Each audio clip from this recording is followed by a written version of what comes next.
EPS 95 राष्ट्रीय संघर्ष समिति द्वारा न्यूनतम पेंशन बढ़ाने की मांग को लेकर 7 दिसंबर को दिल्ली के रामलीला मैदान में विशाल रैली आयोजित की गई है। इसमें देश भर के पेंशनर 132 रेलगाड़ियों के रद्द होने के बावजूद भी बड़ी संख्या में भाग लेंगे।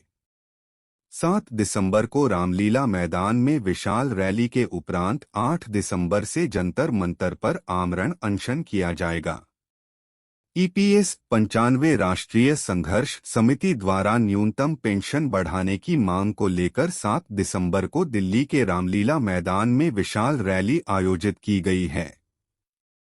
इसमें देश भर के पेंशनर 132 रेलगाड़ियों के रद्द होने के बावजूद भी बड़ी संख्या में भाग लेंगे।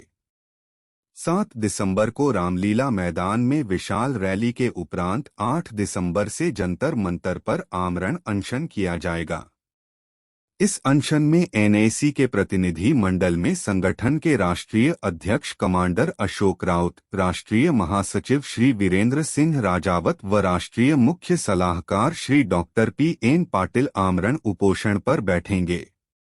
जब तक केंद्र सरकार कोई निर्णय नहीं लेती है, यह अनशन जारी रहेगा।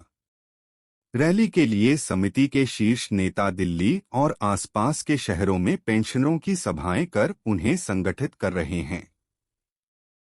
समिति के राष्ट्रीय अध्यक्ष कमांडर अशोक राउत ने कहा कि ईपीएस 95 पेंशनर्स पिछले 7 वर्षों से न्यूनतम पेंशन 7,500 रुपये महीना, महंगाई भत्ता, पति पत्नी को मुफ्त चिकित्सा सुविधा और सुप्रीम कोर्ट के फैसले के अनुसार सभी को समान रूप से हायर पेंशन की मांग को लेकर देश भर में आंदोलन कर रहे हैं।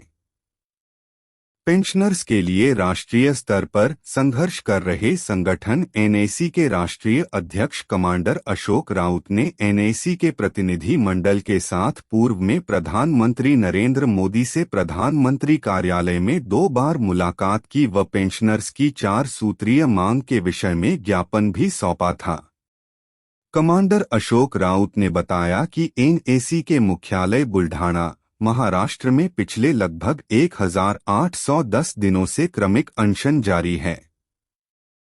गौरतलब है कि ईपीएस 95 पिछले कई सालों से निरंतर अलग अलग मंचों से अपनी मांगों को लेकर प्रदर्शन कर रहा है।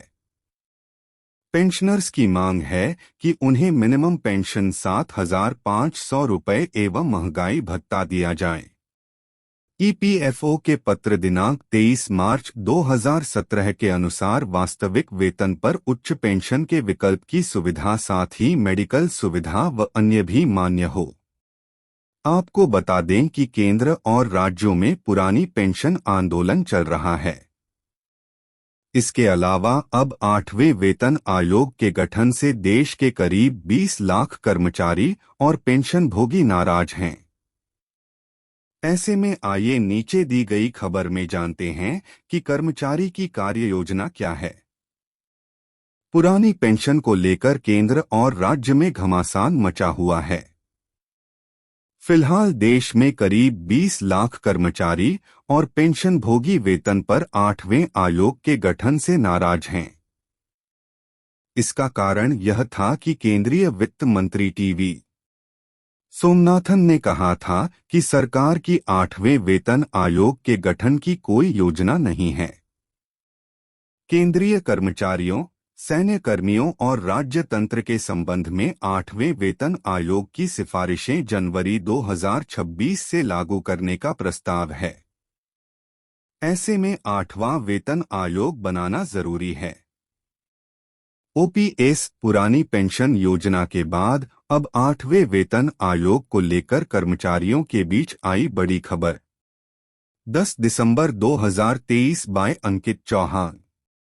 8th पे कमीशन एंड ओपीएस। आपको बता दें कि केंद्र और राज्यों में पुरानी पेंशन आंदोलन चल रहा है। इसके अलावा अब 8वें वेतन आयोग के गठन से देश के करीब 20 लाख कर्मचारी और पेंशन भोगी नाराज हैं। ऐसे में आइए नीचे दी गई खबर में जानते हैं कि कर्मचारी की कार्य योजना क्या है। पुरानी पेंशन को लेकर केंद्र और राज्य में घमासान मचा हुआ है। फिलहाल देश में करीब 20 लाख कर्मचारी और पेंशनभोगी वेतन पर 8वें आयोग के गठन से नाराज हैं। इसका कारण यह था कि केंद्रीय वित्त मंत्री टीवी सोमनाथन ने कहा था कि सरकार की 8वें वेतन आयोग के गठन की कोई योजना नहीं है। केंद्रीय कर्मचारियों, सैन्य कर्मियों और राज्य तंत्र के संबंध में 8वें वेतन आयोग की सिफारिशें जनवरी 2026 से लागू करने का प्रस्ताव है। ऐसे में 8वां वेतन आयोग बनाना जरूरी है। भारतीय राज्य सरकारी कर्मचारी महासंघ के राष्ट्रीय अध्यक्ष सुभाष लांबा ने कहा कि केंद्र सरकार का 8वां वेतन आयोग गठित न करने का फैसला बेहद दुर्भाग्यपूर्ण है। सरकार के फैसले के खिलाफ आंदोलन किया जाएगा। केंद्र और राज्य सरकार के हजारों कर्मचारी सड़कों पर उतरेंगे। दिसंबर के 28 से 30 को कोलकाता में होने वाली फेडरेशन की राष्ट्रीय परिषद की बैठक में केंद्र सरकार के इस फैसले के खिलाफ अन्य कर्मचारी संगठनों के साथ मिलकर देशव्यापी आंदोलन की घोषणा की जाएगी। सुभाष लांबा के मुताबिक केंद्रीय वित्त सचिव टीवी सोमनाथन का यह बयान बताता है कि सरकार के एजेंडे में 48.67 लाख केंद्रीय कर्मचारियों और 67.95 लाख पेंशन भोगियों के लिए 8वां वेतन आयोग गठित करने की कोई योजना नहीं है। इस बयान से केंद्रीय और राज्य कर्मचारियों, पेंशन भोगियों को बड़ा झटका लगा है। उनमें गुस्सा व्याप्त है। मेन्यू 8th पे कमीशन एंड ओपीएस। 8th पे कमीशन एंड ओपीएस पुरानी पेंशन योजना के बाद अब 8वें वेतन आयोग को लेकर कर्मचारियों के बीच आई बड़ी खबर। 10 दिसंबर 2023 बाय अंकित चौहान।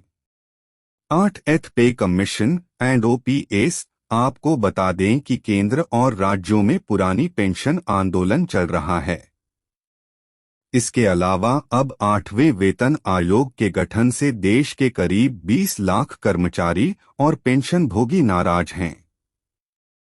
ऐसे में आइए नीचे दी गई खबर में जानते हैं कि कर्मचारी की कार्य योजना क्या है। पुरानी पेंशन को लेकर केंद्र और राज्य में घमासान मचा हुआ है।